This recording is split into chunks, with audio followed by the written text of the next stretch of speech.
Welcome to News Talk with Simoni Vani, an international news channel of TAG TV. The United States, Germany, and Britain hosted a virtual event at the United Nations to discuss the treatment of Uyghur Muslims in Xinjiang. China was aware that the conference will take place and had in fact lobbied for UN members to not attend, labeling the event as anti-China.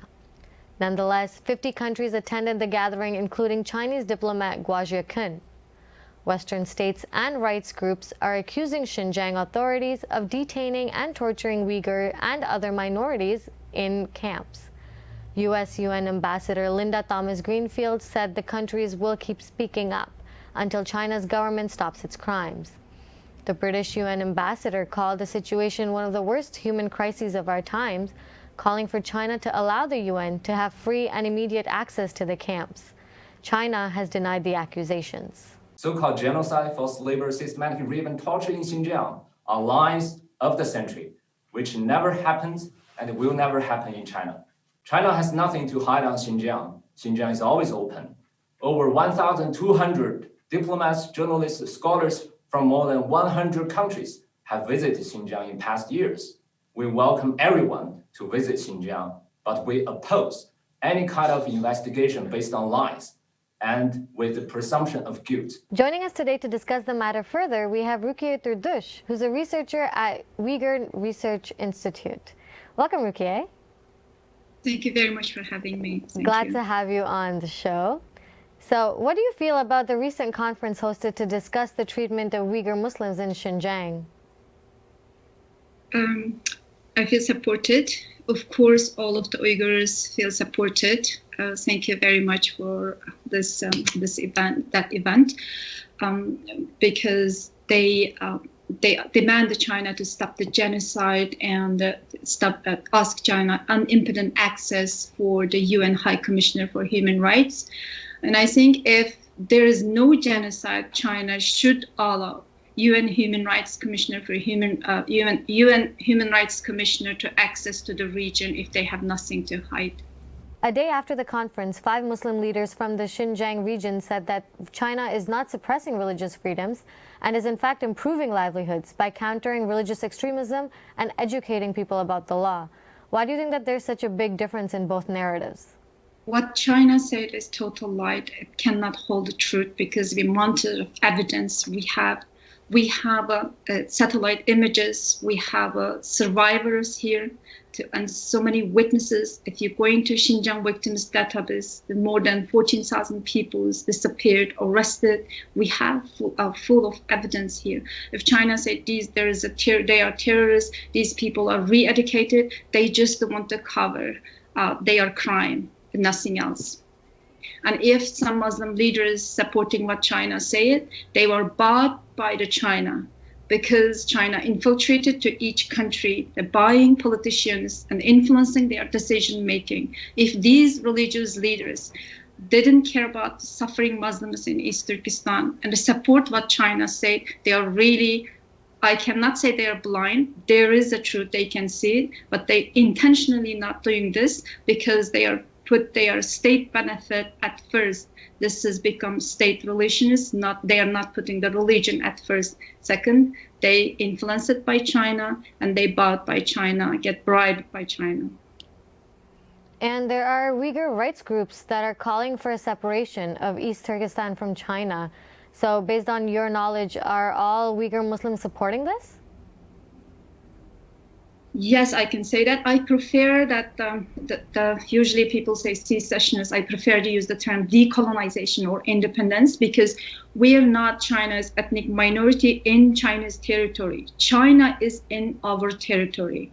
So we want to be decolonized and get back our own country, the East Turkestan Republic that established in 1944. So Uyghurs, I would like to talk about a little bit history about this issue to answer your question, because Uyghurs resist China's colonialism and oppression since China invaded. Resistance of people of East Turkestan always faced bloody crackdown, and each time they were harshly treated. following the China is rising in the last decades, the Uyghurs step back and only demand human rights because China is too powerful. People of East Turkestan has no external support. It's impossible to kick China out of East Turkestan. So the Uyghurs only ask basic human rights. Uyghurs and other Turkic minorities in East Turkestan, people of East Turkestan, I can say, ask only basic rights.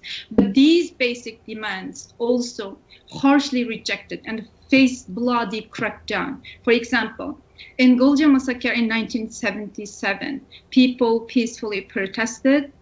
China is banning Meshrab. Meshrab is Uyghur cultural event. In July 5th, in 2009, the protesters in Urumqi, the Uyghur protesters, also started peacefully protest and demand justice by raising Chinese flag. But this protest was harshly cracked down also. So now, in these days, the genocide going on there. So I believe all Uyghurs and other Turkic Muslims want to be independent because it's impossible to live under Chinese rule. This has become a survival issue right now. Even the Ilham Tohti, he demands just equal rights with Han Chinese according to Chinese law, sentenced to life. So it's impossible to live under the Chinese rule and live together with Chinese right now. So that's why every Uyghur, I believe, want independence right now because it's a survival issue. Then, speaking about that, in her criticism of this meet, China's foreign minister spokeswoman Hua Chunying said that the U.S., along with other participating nations, is using human rights issues to interfere in China's internal affairs. So what are your thoughts on these accusations, especially at a time when the U.S. is blocking a UN Security Council statement calling for a ceasefire between Israel and Hamas with what's going on in Palestine today? Just China last week charged that organizers of the event, which also happened included several other European states, along with Australia and Canada and the US, use human rights issues as a political tool to interfere in China's internal affairs, like you said. First of all, I would like to say that East Turkestan is a colonized country, and it should not be considered as China's internal affairs, since China is the invader. Second, genocide is going on there right now at this moment. According to international law, responsibility to protect convention, international community should use peaceful means to prevent genocide and to take collective action through the UN Security Council. Ironically, China was one of the members, so they're denying the genocide, and of course they're going to block with their veto power.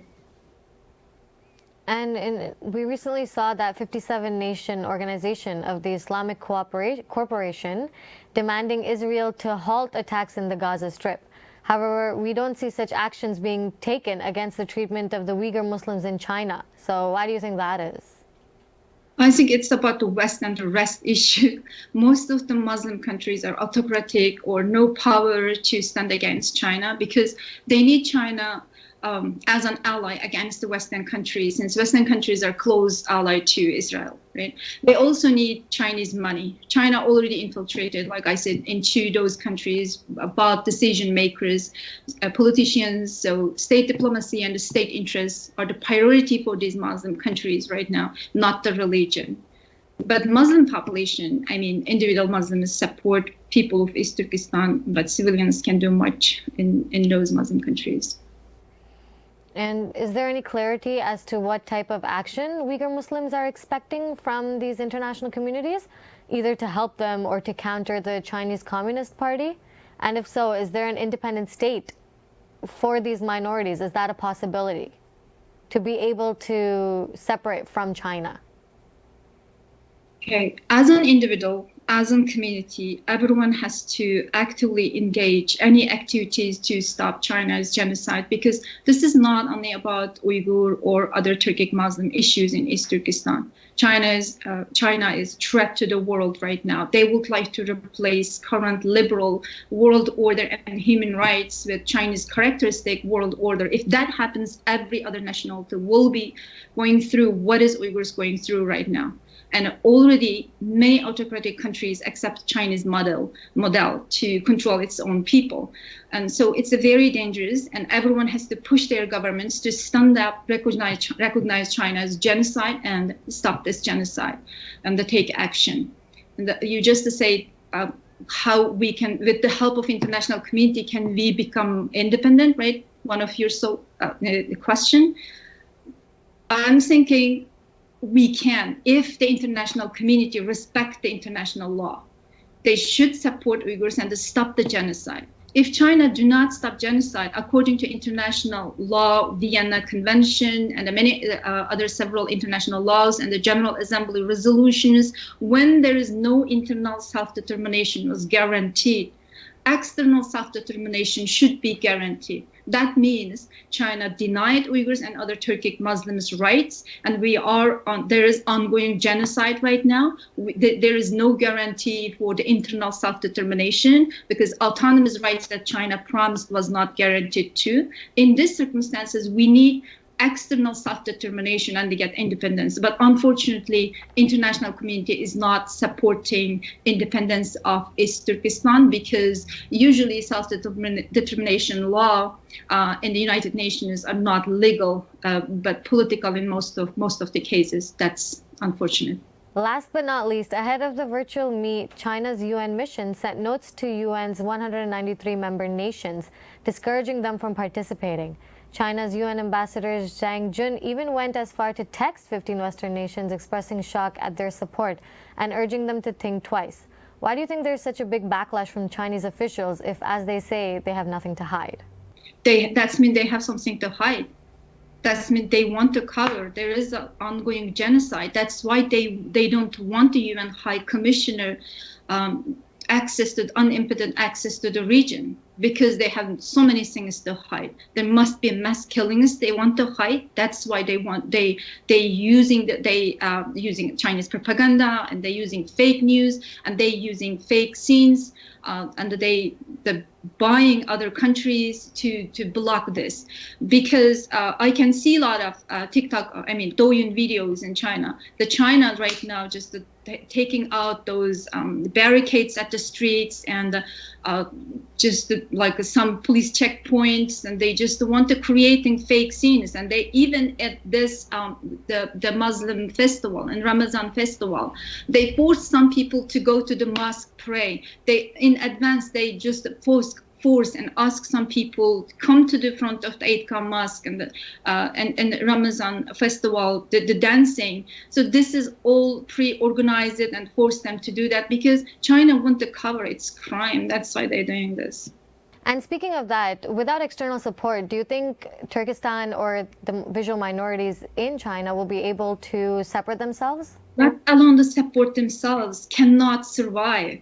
The Uyghurs and other Turkic Muslims will disappear from this world without the international support because China can do whatever they want.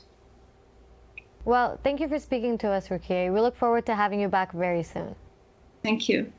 And thank you for watching TAG TV's International News Channel. I am Simoni Vani.